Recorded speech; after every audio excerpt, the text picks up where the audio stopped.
Hi everyone, I'm Madison Sosalik and welcome to my 5th grade classroom with Mr. Estes. I just wanted to give you an overview of what my classroom looked like since I've been spending my last few weeks of student teaching here. So when you first walk into the classroom, you can see that on one side we have all of the cubbies of the students, and they have their papers and their books in them so that way it doesn't cover up and mess up their desks.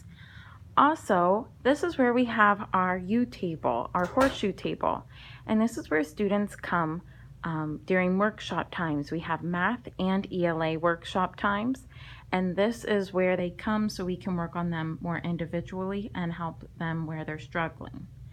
When we walk farther into the classroom, we see we have Mr. Estes's desk and then my desk as well. And we really like the placement of our desks because, as you can see, we're in the back of the classroom.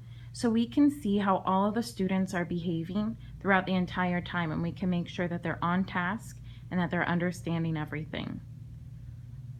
When we walk over here, we see that we have our library where the students can check out books. And then also you can see that we have how the desks are arranged. We have two U shapes. We have the outer U and then we have the inner U. And I have found so far that this has been very effective for students because not only does it make it easy as the teacher, because I can easily walk around and be able to monitor students' progress throughout the lessons, but also I've noticed that students have enjoyed it because they can more easily interact with each other.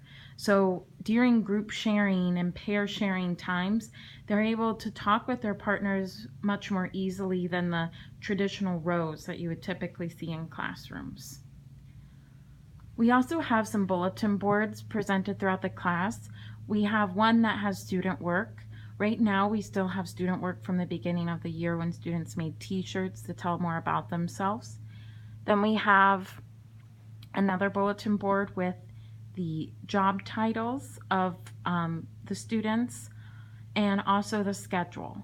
And next to the schedule, we have each I can statement, and we always make sure to address those at the beginning of each lesson so students know what we're doing and why we're doing it.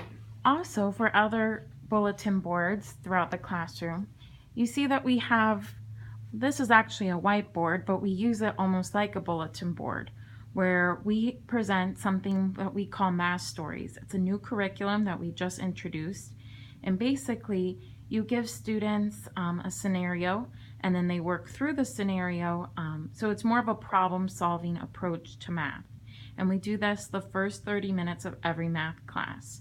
So I have been in charge of math stories since the second week, and now I just present the students' work up on the board, so then that way we can refer back to it and they can remember the processes that we used during math stories.